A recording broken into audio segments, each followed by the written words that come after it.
this weekend na. Yes. Yup. Just like that, Exciting. opening weekend of the volleyball tournament for both men's and women's. But first, we'll talk about the women's volleyball tournament. When you guys are the experts here, so meron kayong bets, early bets, kung sino yung mga magsa-stand out and magsa-shine this season 8-8. So let's start off with your picks, AL. Your first pick is... Lei Del Castillo, I mean, she already showed the glimpse of greatness as a middle blocker last season. She got that starter position, obviously, after the departure of Tia Gagate. That duo, that Amy Provido, Lei Del Castillo duo, is pretty solid last season. But I think given another year to prepare and her entering her third year with the Lady Spikers, I think there's a lot to expect from her. And La Salle has always been known in producing great middles. We're talking about Abby Maraño, Majoy Baron, Mika Reyes, Tia Gagate, Fifi Sharma. Like in the recent years, lahat ng mga middles na lumalabas sa program nila, nagsha-shine talaga even in the pro. So I'm just excited to see how much more she has improved in the year of preparation, given she's pretty solid as a middle. May offense ka na, may defense ka na. So she is that ideal prototype middle blocker for the Lady Spikers. Yes. Right, Neil, for Lila, no, she's already in her third year. Usually, this is when you kind of see the peaking of these players. Why? Why in the third year usually for these college players? Is it just because of their experience playing in the UAAP? That's one, of course. Every time they play in the UAAP, iba-iba rin yung roster na kinakarap nila. So I guess throughout the years, na hahasa yung skill sets nila. Yeah. So for Lei Del Castillo, we saw her from her rookie year, from coming off the bench to getting that starting middle blocker role for Coach Ramil. And nandun naman yung improvements. Right. And every year, the athletes' goals talaga is to just keep on improving to help their team win.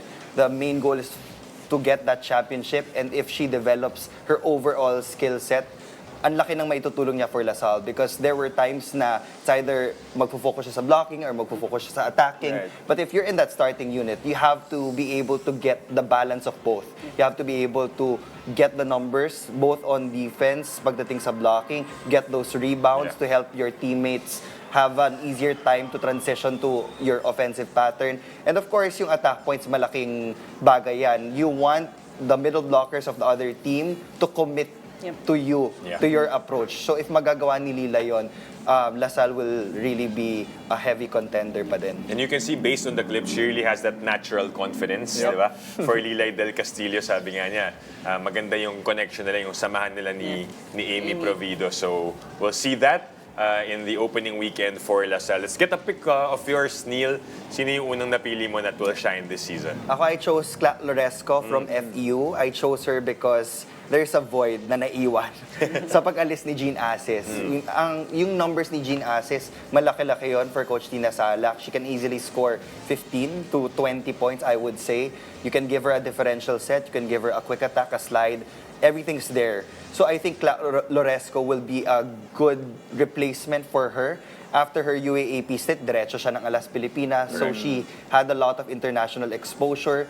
And I can imagine different roles for Clara Loresco. Yes, you can put her in the middle, pero na-imagine ko din siya as an opposite. She's a power hitter. Right. She has the right timing and the athleticism to also go for those quick attacks.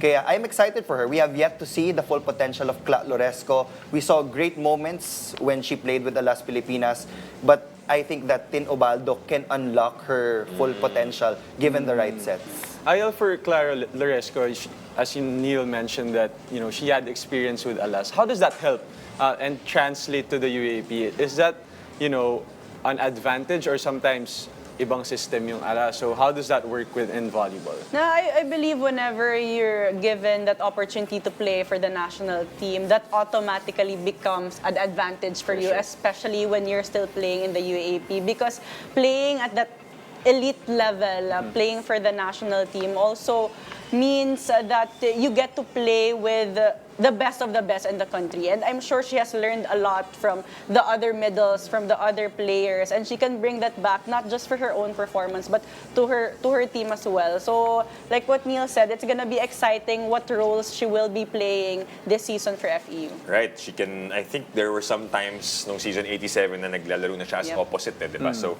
we'll see if gagawin ulit yan ni Coach Tina Salak. Alright, let's get your second pick for this one. I know when you take bets, when you do bets, parang may gambling dyan. So this is a bit of a gamble because she's coming off an injury. But I understand why you're also betting on her to be a star this season. Well, Vange Alinsog, definitely one of the players that has to shine in this season. Medyo expected for her to really step up and be a leader, be that high-scoring player because they lost a lot of players. We're talking about NU, Bella Belen, Erin Pangilinan, Sheena Turing, Eliza Solomon, and these are their core players. And Vange Alinsog has been in the program for so long.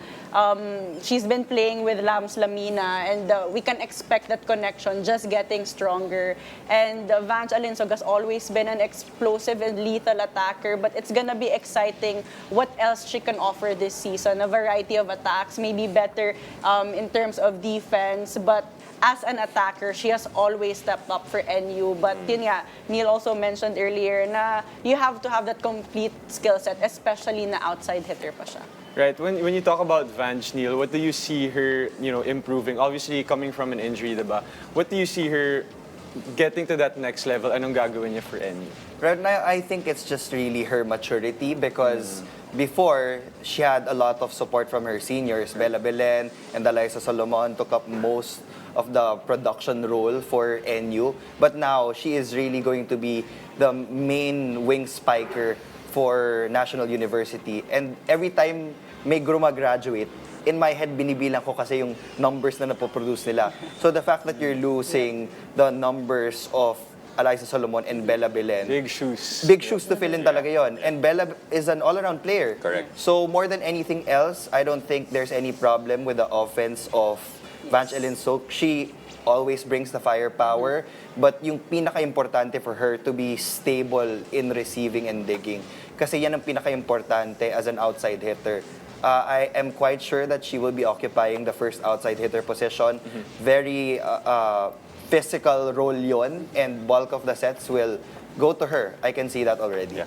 This is her team now, diba? Dahil wala na siyang choice, diba? As you mentioned, those names have already graduated, but now it's her team. She's a senior. It's her moment for NU. Last but not the least, of course, this one missed out season 87 dahil nga because of an ACL, and now she's back. People have been waiting for UST. Yeah, Jonna Perido is the last name on my list. I am looking forward to seeing her back on the court because in the previous season, nabitin yung UST. And I feel like kinailangan ni Angge Poyos ng kadiagonal that can also produce the same numbers or can even outscore her. I can imagine Jonna Perido scoring the same way Angge Poyos can score. Unang-una, masakit sa ulo pag lefty. Ang isang wing spiker, napakahirap i-block niyan. And when you take a look at the intangibles, pag matagal kang nawala sa UAAP, may gigil eh. Sabik na sabik ka maglaro.